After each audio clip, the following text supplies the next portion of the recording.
दोस्तों, हम इंसानों के टेलीस्कोप्स की मदद से यूनिवर्स में मौजूद अलग अलग ऑब्जेक्ट्स को देखते रहते हैं, पर कभी आपने सोचा है कि क्या हो अगर ये ऑब्जेक्ट्स पलटकर हमें देखने लगे तो? अब जरा इस इमेज को देखिए यार। यूं तो हबल स्पेस टेलीस्कोप ने हमें यूनिवर्स की एक से एक कमाल की इमेजेस दिखाई है, पर 21 अप्रैल साल 2014 को इस वाली इमेज ने सच में एक पल के लिए वैज्ञानिकों को हार्ट अटैक दे दिया था।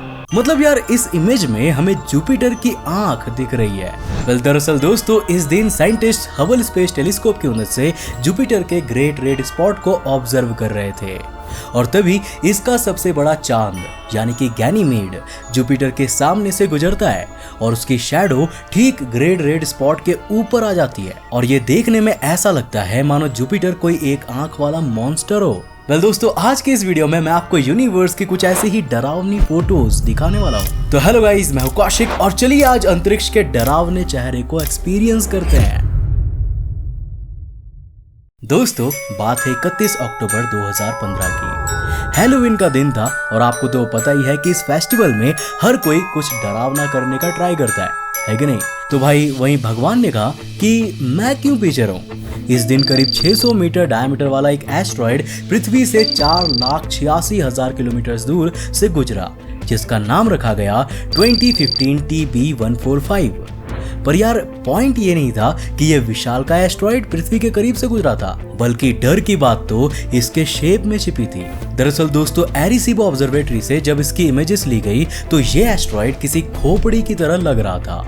इसकी रडार इमेजेस में आपको ये घूमता हुआ दिखाई दे रहा होगा, और इसमें हमें 2 डार्क स्पॉट्स भी नजर आ रहे हैं जो स्कल की आंखों जैसा लग रहा है। अब दोस्तों, यही कारण है कि इसे हैलोवीन एस्ट्रॉयड या स्कल एस्ट्रॉयड कहा जाता है।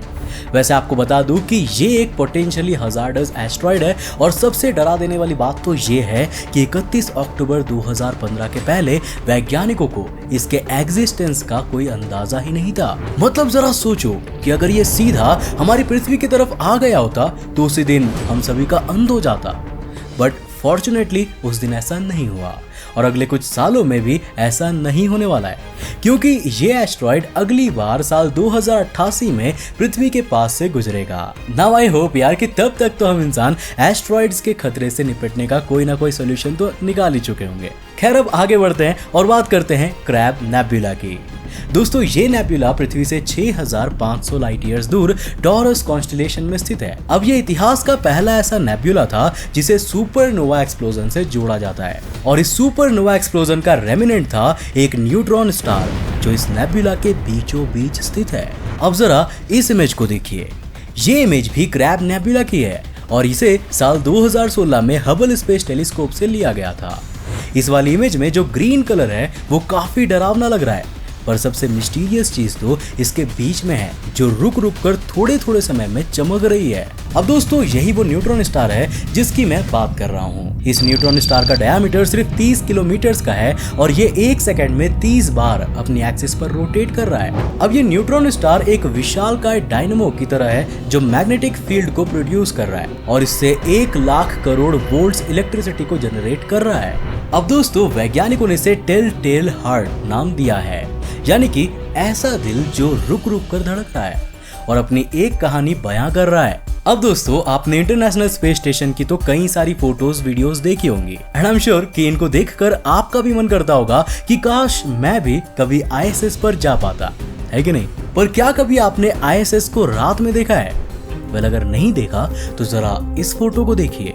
दरअसल दोस्तों, साल 2014 में यूरोपियन स्पेस एजेंसी ने जर्मनी के एक एस्ट्रोनॉट अलेक्जेंडर जर्स्ट को इंटरनेशनल स्पेस स्टेशन पर भेजा था, और वो करीब 6 महीने तक वहां पर रह रहे थे। अब इसी दौरान जब एक रात उनके साथी एस्ट्रोनॉट सो रहे थे, तब उन्होंने ISS की ये फोटोज कैप्चर की। अब दोस्तों, पहले वाली इमेज को देखकर आपको लग रहा होगा जैसे इसमें 2 एस्ट्रोनॉट्स अपने मुंह पर कपड़ा बांधकर सो रहे हो, या शायद बात कर रहे हैं, पर रियलिटी में ये सिर्फ एस्ट्रोनॉट्स के सूट्स हैं जो अंधेरे में काफी डरावने लग रहे हैं। अब दूसरी वाली फोटो में हमें ISS का एक बाईपास कंपार्टमेंट देखने को मिल रहा है, एंड लिटरली इसमें लगे ग्रीन एंड ब्लू लाइट्स मुझे किसी हॉरर मूवी के सेट की याद दिला रही है। वैसे क्या आप इंटरनेशनल स्पेस स्टेशन को अंदर से देखना चाहते हो?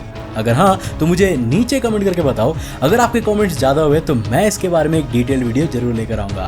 अब दोस्तों हमारी लिस्ट में नेक्स्ट आता है NGC 2467। दोस्तों ये पृथ्वी से 4420 लाइट ईयर्स दूर प्यूपिस कॉन्स्टेलेशन में स्थित एक स्टार फॉर्मिंग एक्टिव नेबुला है। अब यहाँ पर हाइड्रोजन के विशालकाय क्लाउड्स है जो हजारों नए तारों को जन्म दे रहे हैं। अब इस फोटो को साल 2018 में यूरोपियन सदर्न ऑब्जर्वेटरी से लिया गया था। दोस्तों जब हम इसे गौर से देखते हैं तो ऐसा लगता है मानो ये कोई फेस हो, वो भी काफी डरावना वाला।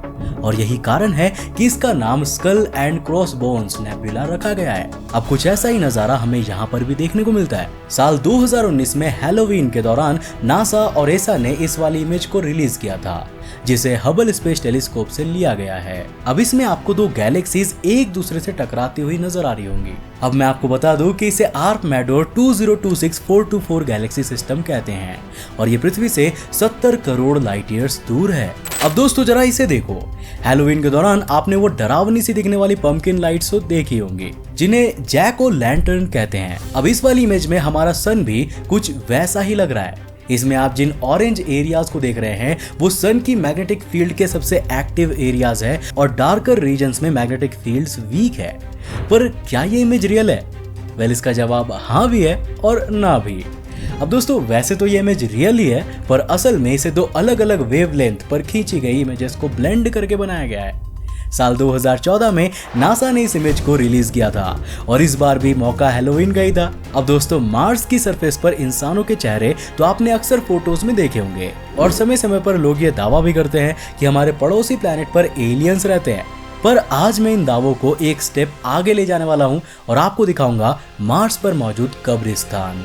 दोस्तों 21 अगस्त साल 2014 को नासा के क्यूरियोसिटी रोवर में लगे मास्ट कैम से ली गई इमेज में हमें जमीन पर एक बोन लाइक स्ट्रक्चर दिख रहा है। जब नासा ने इस इमेज को रिलीज किया तो एलियंस पर बिलीव करने वालों की तो जैसे लॉटरी ही निकल पड़ी। उन्होंने इसे एलियंस के एग्जिस्टेंस के पुख्ता सबूत के तौर पर पेश करना शुरू कर दिया। अब कुछ दिनों तो दुनिया भर में खबर थी कि नासा को मार्स पर एलियंस मिल चुका है, पर बाद में नासा ने ऐसी खबरों से किनारा कर लिया। नासा ने बताया कि ये कोई बोन नहीं है, बल्कि ये एक नॉर्मल सा पत्थर है जो इरोजन के कारण ऐसे शेप का हो गया है। हम इंसान पैराइडोलिया के शिकार होते हैं, जिसमें हम किसी भी रैंडम चीज के शेप को देखकर उसे उन चीजों से कंपेयर करने लगते हैं जिन्हें हमने पहले देखा होता है। अब एग्जाम्पल के लिए हमें कई बार बादलों में चेहरे देखने को मिल जाते हैं और हम स्पेस ऑब्जेक्ट्स को एनिमल्स के साथ कंपेयर करते हैं, और कुछ ऐसा ही हमें इस वाली फोटो में भी देखने को मिलेगा। दोस्तों इसमें आपको मार्स की सरफेस पर स्पाइडर्स दिख रहे होंगे। अब पहली नजर में ये काफी स्ट्रेंज फोटो लगती है, पर ये मार्स पर होने वाला एक नॉर्मल सा फेनोमेना है। इसे हम एरानाइफॉर्म कहते हैं। मार्स के एटमॉस्फेरिक प्रेशर और यहाँ मौजूद एक्सेस कार्बन डाइऑक्साइड कुछ स्ट्रेंज इफेक्ट्स शो करते हैं जो इसके जियोलॉजिकल फॉर्मेशन को भी इफेक्ट करता है। एरानियफॉर्म कुछ ऐसे ही जियोलॉजिकल फॉर्मेशंस हैं। अब यहाँ पर मार्स के पोलर रीजन्स में कई सारे चैनल्स आकर एक ही पॉइंट पर मिल रहे हैं जो हमें स्पाइडर और उसके लेग्स जैसे लग रहे हैं। अब जैसे पृथ्वी पर सर्दी गर्मी बारिश ये सीजन होते हैं, वैसे ही मार्स पर इन एरानियफॉर्म का एक सीजन होता है जब ये हमें पोलर सरफेसेस पर नजर आते हैं। अब दोस्तों वीडियो के आखिर में मैं आपको सैर कराता हूँ इनग्रेव्ड आउरग्लास नेबुला की। दोस्तों ये पृथ्वी से 8000 लाइट ईयर्स दूर मुस्का कॉन्स्टेलेशन में स्थित एक यंग प्लैनेटरी नेबुला है। जब हम इसका ये रेड कलर का रीजन देखते हैं तो ये बिल्कुल आउरग्लास की तरह लगता है, जिस वजह से इस नेबुला को अपना नाम मिला है। पर सवाल तो यह है कि आखिर इसके बीच में ये बड़ी सी आंख कहां से आई? वेल ये बिल्कुल रियल लग रही है ना। मतलब भाई ऐसा लग रहा है जैसे लगातार मुझे ही देखता जा रहा हो। अब इस वाली इमेज को साल 1996 में हबल स्पेस टेलीस्कोप से लिया गया था। आपको बता दूं कि ये एक सिंगल इमेज नहीं है, इसे 3 अलग अलग इमेजेस को ब्लेंड करके बनाया गया है। इसका रेड कलर हमें आयोनाइज्ड नाइट्रोजन की लाइट में दिखता है, ग्रीन कलर का सोर्स हाइड्रोजन लाइट है और blue colour double ionised oxygen से मिल रहा है। अब इन तीनों इमेजेस को ब्लेंड करने के बाद हमें ये इमेज मिलती है। अब वैज्ञानिकों का मानना है कि इसके सेंटर में कोई डेड स्टार मौजूद होगा जो इसकी आई लाइक फॉर्मेशन को बना रहा है। हालांकि इसके बारे में हमारे पास डिटेल्ड इन्फॉर्मेशन नहीं है। वैसे दोस्तों आपको इनमें से कौन सी फोटो सबसे डरावनी लगी और सबसे इंटरेस्टिंग लगी, और क्या आप इसका पार्ट 2 देखना चाहोगे, हाँ या ना? और अपने अपने जवाब नीचे कमेंट सेक्शन में जरूर लिखना। अब अगर आपके कमेंट ज़्यादा हुए तो इसका सेकंड पार्ट जल्द से जल्द लेकर आऊँगा। अब दोस्तों मुझे उम्मीद है कि आज के इस वीडियो से आपने काफ़ी कुछ नया सीखा होगा। अगर सीखा तो इस वीडियो को लाइक करने के साथ साथ अपने फ्रेंड्स और फैमिली के साथ जरूर शेयर करना। अब अगर आप नए हो चैनल पर इंटरेस्टिंग वीडियोस को देखना चाहते हो तो इस चैनल को सब्सक्राइब करने के साथ साथ नोटिफिकेशन बेल को ऑन कर देना ताकि आप देख सको हमारे वीडियो सबसे पहले। तब तक के लिए बाय। जय